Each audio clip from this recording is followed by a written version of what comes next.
Hello friends, कैसे हैं आप।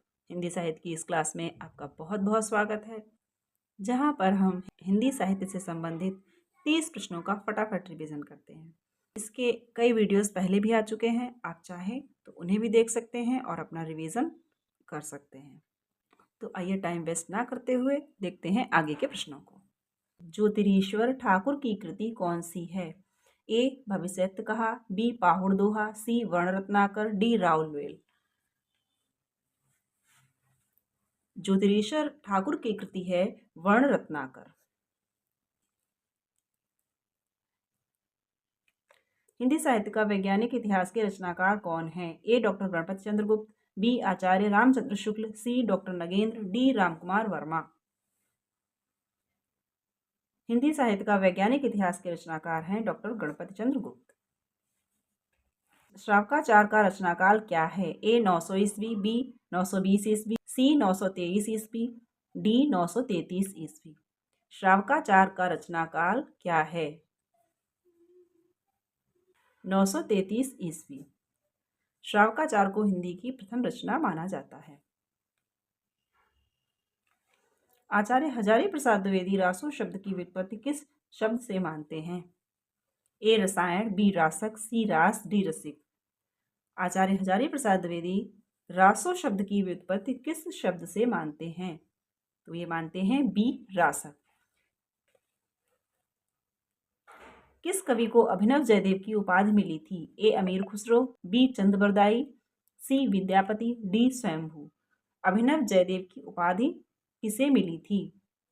तो ये मिली थी सी विद्यापति को। और इसके अलावा इनको अन्य कई उपाधियां और मिली थी, जिनमें से प्रमुख हैं कवि कंठहार, खेलन कवि, दशावधान, पंचानन, नव कवि शेखर इत्यादि उपाधियां भी इन्हीं को मिली थी। और मैथिल कोकिल उपाधि तो बहुत ही फेमस है, आप जानते होंगे। हिंदी के उस कवि का नाम बताइए जिसने मनोरंजक साहित्य की रचना आदिकाल में की। ए चंद-बरदाई, बी विद्यापति, सी अमीर खुसरो, डी राम सिंह। सी अमीर खुसरो। अमीर खुसरो ने मनोरंजक साहित्य की रचना की। अपभ्रंश और राजस्थानी भाषा के योग से बनी काव्य भाषा को क्या नाम दिया गया है? ए डिंगल, बी पिंगल, सी संध्या भाषा, डी अवहट। अपभ्रंश और राजस्थानी भाषा के योग से बनी जो काव्य भाषा है उसको डिंगल नाम दिया गया है, और अपभ्रंश और ब्रज भाषा के योग से बनी भाषा को पिंगल कहा गया। संध्या भाषा सिद्धों की भाषा को कहा गया है, और अवहट अपभ्रंश के बाद की और हिंदी से पहले की जो भाषा रही है, जस्ट पहले की, उसको अवहट कहा गया। इतिहास केवल घटनाओं का अन्वेषण एवं संकलन मात्र नहीं है, अपितु उसके भीतर कार्य कारण श्रृंखला विद्यमान है। ये कथन किसका है? ए तेन, बी डार्विन, सी मार्क्स, डी हीगल। तो ये कथन है हीगल का।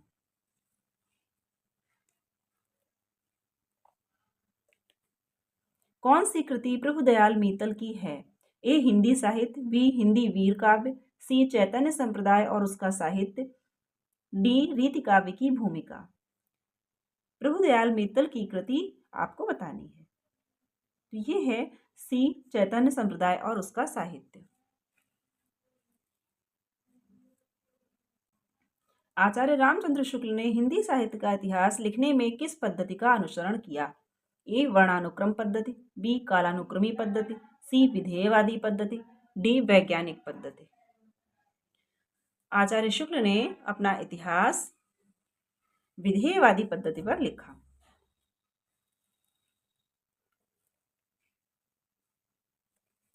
कौन सी रचना शालिभद्र सूर्य की नहीं है? ए बुद्धिरास, बी भरतेश्वर बाहुबली रास, सी पंच पांडव चरित रास, डी चंदनवाला रास। इसमें से कौन सी रचना शालिभद्र सूर्य की नहीं है? ये तीनों रचनाएं शालिभद्र सूर्य की हैं, जबकि चंदनवाला रास शालिभद्र सूर्य की रचना नहीं है। ये रचना है कवि आसगु की। कामिनी करह सनाने हेरतहि हृदय हनय पंचवाने। यह पंक्ति किस कवि की है? ए अमीर खुसरो, बी विद्यापति, सी जयदेव, डी आसगु। ये पंक्ति किस कवि की है? बी विद्यापति। अमीर खुसरो का जीवन काल इनमें से क्या है? ए 1200 से 1300 ईस्वी, बी 1250 से 1350 ईस्वी, सी 1255 से 1324 ईस्वी, डी 1248 से 1320 ईस्वी। अमीर खुसरो का जीवन काल है 1255 से 1324 ईस्वी।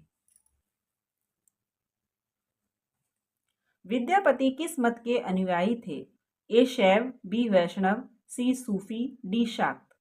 विद्यापति किस मत के अनुयायी थे? ए शैव। विद्यापति किस नरेश के दरबारी कवि थे? ए राजा जयसिंह, बी राजा शिव सिंह, सी राजा हिम्मत सिंह, डी राजा भानुप्रताप सिंह। विद्यापति राजा शिव सिंह के दरबार में रहते थे। इसके साथ ही साथ ये राजा कीर्ति सिंह के दरबार में भी रहे थे और कीर्ति सिंह के यशोगान के लिए इन्होंने कीर्तिलता की रचना की, जबकि शिव सिंह की वीरता और यशोगान का वर्णन इन्होंने कीर्ति पताका नामक रचना में किया है। इनमें से धनपाल की रचना कौन सी है? ए ढोला मारूरा दूहा, बी परमात्म प्रकाश, सी भविष्यत कहा, डी महापुराण। धनपाल की रचना कौन सी है? तो धनपाल की रचना है सी भविष्यत कहा। इसको भविष्यदत्त कथा भी कहा जाता है। कुशल लाभ कौन थे? ए वीरगाथा काल के कवि, बी ढोला मारूरा दूहा के रचयिता, सी एक जैन कवि, डी रामकथा के कवि। कुशल लाभ कौन थे? बी ढोला मारूरा दूहा के रचयिता। ढोला मारूरा दूहा के मूलतः रचयिता कल्लोल कवि को माना जाता है, परंतु कुशल लाभ या कुशल राय नामक कवि ने इसमें कुछ छंद जोड़कर इसको पूर्ण किया था, इसलिए इनको भी इसका रचनाकार कहीं कहीं दिया हुआ है। नाथ संप्रदाय का प्रभाव हिंदी के किस कवि पर सर्वाधिक पड़ा? ए कबीर, बी नानक, सी सुंदरदास, डी विद्यापति। नाथ संप्रदाय का प्रभाव हिंदी के किस कवि पर सर्वाधिक पड़ा? ए कबीर। खुमार रासों की प्रामाणिक प्रति कहाँ संग्रहित की गई है? खुमार रासों की जो प्रामाणिक प्रति है वो कहाँ पर संग्रहित है? ए पुणे संग्रहालय, बी मथुरा संग्रहालय, सी जयपुर संग्रहालय, डी ग्वालियर संग्रहालय। ए पुणे संग्रहालय। ये गूंज मात्र है, मूल शब्द नहीं। आचार्य रामचंद्र शुक्ल की यह टिप्पणी किस रासो काव्य के लिए है? ए पृथ्वीराज रासो, बी खुमार रासो, सी बीसलदेव रासो, डी परमाल रासो।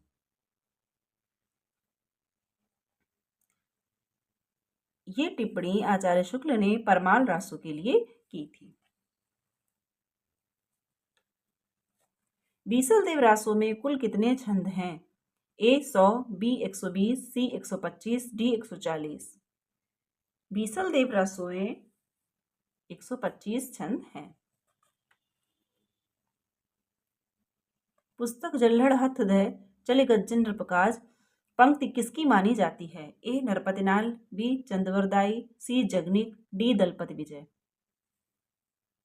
तो ये पंक्ति चंदवरदाई की है जब वे अपनी रचना पृथ्वीराज रासो को अपने पुत्र को सौंपते हैं। जल्हड़ कौन था? ए चंदवरदाई का पुत्र, बी पृथ्वीराज का मित्र, सी चंद्रवरदाई का भाई, डी पृथ्वीराज का सेनापति। तो आप जानते हैं चंद्रवरदाई का पुत्र था।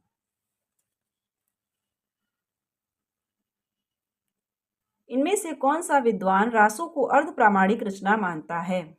ए आचार्य रामचंद्र शुक्ल, बी मोहनलाल विष्णुलाल पांड्या, सी हजारी प्रसाद द्विवेदी, डी कविराज श्यामल दास। हजारी प्रसाद द्विवेदी ने रासो काव्य को अर्ध प्रामाणिक माना है, जबकि आचार्य शुक्ल और कविराज श्यामल दास ने इसको अप्रामाणिक, मोहनलाल विष्णुलाल पांड्या ने इसको प्रामाणिक माना है। पृथ्वीराज रासो को चार्ल्स इलियट ने इनमें से किस ग्रंथ का प्रकाशन कराया? A Parmal Raso, B Alha Khand, D Prithviraj Raso, D Bisaldev Raso. Charles Elliot ने किस ग्रंथ का प्रकाशन कराया? बी आल्हा खंड। जैन मत का प्रचार भारत के किस राज्य में सर्वाधिक था? ए गुजरात, बी महाराष्ट्र, सी आंध्र प्रदेश, डी उत्तर प्रदेश। जैन मत का प्रचार भारत के किस राज्य में सर्वाधिक था? ए गुजरात।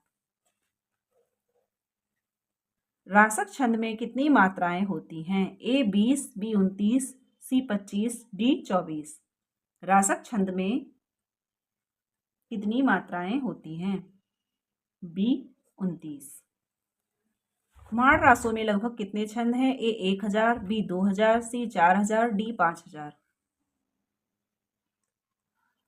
कुमार रासों में लगभग 5000 छंद हैं।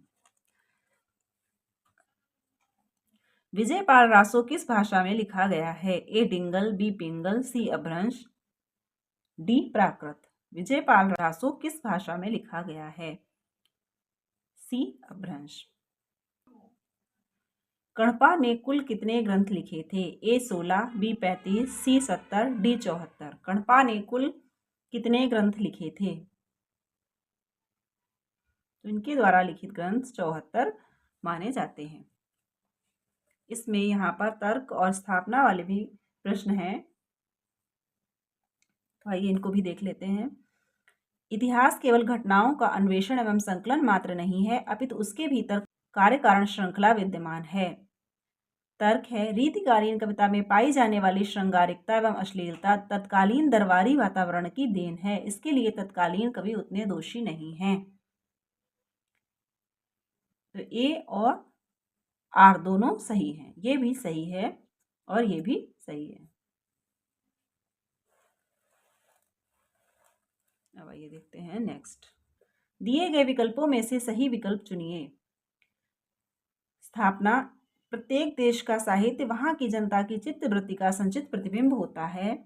जनता की चित्तवृत्ति में परिवर्तन के साथ साथ साहित्य के स्वरूप में भी परिवर्तन होता चलता है। ये यहाँ पर आचार्य शुक्ल की जो साहित्य की परिभाषा है वो दी हुई है। तर्क है, साहित्य के इतिहास का अध्ययन युगीन परिस्थितियों के संदर्भ में किया जाना चाहिए। परिस्थितियां बदलने पर भी साहित्य का स्वरूप प्रायः नहीं बदलता। तो यहाँ तक तो ये ठीक है, ये ठीक नहीं है। तो इसके अनुसार देखते हैं, ए सही और आर आंशिक सही। यही विकल्प हमारा सही हो जाएगा। दिए गए विकल्पों में से सही का चयन कीजिए। स्थापना, आचार्य रामचंद्र शुक्ल का इतिहास सन 1929 ईस्वी में लिखा जाने के कारण वर्तमान संदर्भों में अधूरा प्रतीत होता है, फिर भी वह उपलब्ध इतिहास ग्रंथों में अद्वितीय है। तर्क, नए शोधों से प्राप्त निष्कर्षों का उसमें समावेश नहीं हो सका है, तथापि साहित्य के इतिहास दर्शन की आधार भूमि उसने अवश्य तैयार कर दी है। इसमें ये दोनों ही सही हैं, तो ये सी, ए और आर दोनों सही।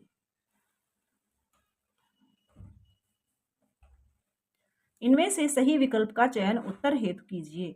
स्थापना है, भक्ति आंदोलन पराजित हिंदू जाति की निराशा से उत्पन्न हुआ, यद्यपि इसका एकमात्र कारण यही नहीं है।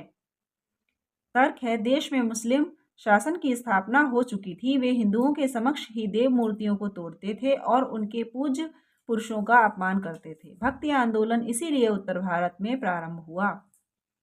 तो ये ए और आर आंशिक सही है। भक्ति आंदोलन इसीलिए उत्तर भारत में प्रारंभ हुआ, तो ये एक यही कारण नहीं था। और भक्ति आंदोलन पराजित हिंदू जाति की निराशा से उत्पन्न हुआ, यद्यपि इसका एकमात्र कारण यही नहीं था। तो ये भी आंशिक सही है और ये भी ए और आर आंशिक सही, यही ऑप्शन सही हो जाएगा। निम्न इतिहास ग्रंथों को उनके प्रकाशन वर्ष के आरोही क्रम में व्यवस्थित कीजिए। हिंदी साहित्य का इतिहास, मिश्रबंधु विनोद, हिंदी साहित्य की भूमिका, हिंदी साहित्य का वैज्ञानिक इतिहास। तो सबसे पहले इनका प्रकाशन वर्ष देख लेते हैं। हिंदी साहित्य का इतिहास 1929 ईस्वी, मिश्रबंधु विनोद 1913 ईस्वी, हिंदी साहित्य की भूमिका 1938 ईस्वी, हिंदी साहित्य का वैज्ञानिक इतिहास 1965 ईस्वी। तो सर्वप्रथम इसमें आएगा मिश्रबंधु विनोद, सी। मिश्रबंधु विनोद 1913, हिंदी साहित्य का इतिहास 1929, हिंदी साहित्य की भूमिका 1938 और हिंदी साहित्य का वैज्ञानिक इतिहास 1965। तो यही विकल्प सही हो जाएगा। निम्न रचनाओं को आरोही कालक्रम में व्यवस्थित कीजिए। पौमचर्यु, महापुराण, ढोला मारूरा दूहा, संदेश रासक। तो सबसे पहले इनका समय देख लेते हैं। पौमचर्यु 8वीं शताब्दी, महापुराण 10वीं शताब्दी, ढोला मारूरा दूहा 11वीं शताब्दी और संदेश रासक 12वीं शताब्दी माना जाता है। तो यही ऑप्शन सही हो जाएगा। निम्न कवियों को आरोही कालक्रम में व्यवस्थित कीजिए। चंद्रवरदाई, विद्यापति, अमीर खुसरो और कबीर। सर्वप्रथम आते हैं चंद्रवरदाई, फिर अमीर खुसरो 13वीं शताब्दी, फिर विद्यापति 14वीं शताब्दी और फिर कबीर आते हैं। तो बी ऑप्शन हमारा राइट आंसर हो जाएगा। चंद्रवरदाई का समय तो ठीक ठीक ज्ञात नहीं होता, पर पृथ्वीराज के समय के आधार पर इनके समय का अनुमान लगाया जाता है। तो इस आधार पर देखें तो बी ऑप्शन हमारा सही हो जाता है। निम्नलिखित सिद्धों को आरोही कालक्रम में व्यवस्थित कीजिए। सरहपा, शबरपा, कणपा, डोम्बिपा। तो सर्वप्रथम समय देखें तो 769 सरहपा का, फिर 780 में शबरपा 780 ईस्वी, फिर कणपा का समय है 820 ईस्वी और डोम्बिपा का 840 ईस्वी। तो इस तरह देखें तो ए ऑप्शन सही हो जाएगा।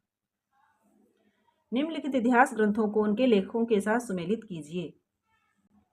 ए मिश्रबंधु, बी हिंदी साहित्य का आलोचनात्मक इतिहास, सी हिंदी साहित्य का वैज्ञानिक इतिहास, डी हिंदी साहित्य का इतिहास। इन ग्रंथों को उनके लेखकों के साथ सुमेलित करना है। तो मिश्रबंधु विनोद, मिश्रबंधु, हिंदी साहित्य का आलोचनात्मक इतिहास रामकुमार वर्मा, हिंदी साहित्य का वैज्ञानिक इतिहास गणपति चंद्र गुप्त, हिंदी साहित्य का इतिहास आचार्य रामचंद्र शुक्ल। इस तरह देखें तो बी ऑप्शन राइट आंसर हो जाएगा। तो आइए देखते हैं, ये हमारा लास्ट क्वेश्चन है। निम्नलिखित ग्रंथों को उनके रचयिताओं के साथ सुमेलित कीजिए। ए परमाल रासो, बी कुमान रासो, सी संदेश रासक, डी कीर्ति पताका। तो परमाल रासो के रचनाकार हैं जगनिक, कुमान रासो दलपति विजय की रचना है, संदेश रासक अब्दुल रहमान और कीर्ति पताका विद्यापति की रचना है। तो इस तरह देखें तो सी ऑप्शन हमारा राइट आंसर हो जाएगा। तो फ्रेंड्स, आज यहाँ पर हमने पूरे 40 क्वेश्चन का रिवीजन किया है। हिंदी साहित्य के आदिकाल का रिवीजन हम कर रहे थे, जिसमें 10 क्वेश्चन छूट रहे थे, तो उसको एक साथ ही करके हमने 40 क्वेश्चन का रिवीजन कर लिया है। इससे आगे की वीडियो में हम देखेंगे भक्ति काल के क्वेश्चंस को। तो वीडियो अच्छा लगे तो लाइक कर दीजिएगा और अपने हिंदी साहित्य पढ़ने वाले फ्रेंड्स में शेयर भी कर दीजिएगा, और चैनल पर नए हैं तो सब्सक्राइब करना ना भूलें, क्योंकि इसी प्रकार के रिवीजन वीडियो आपको आगे भी मिलते रहेंगे।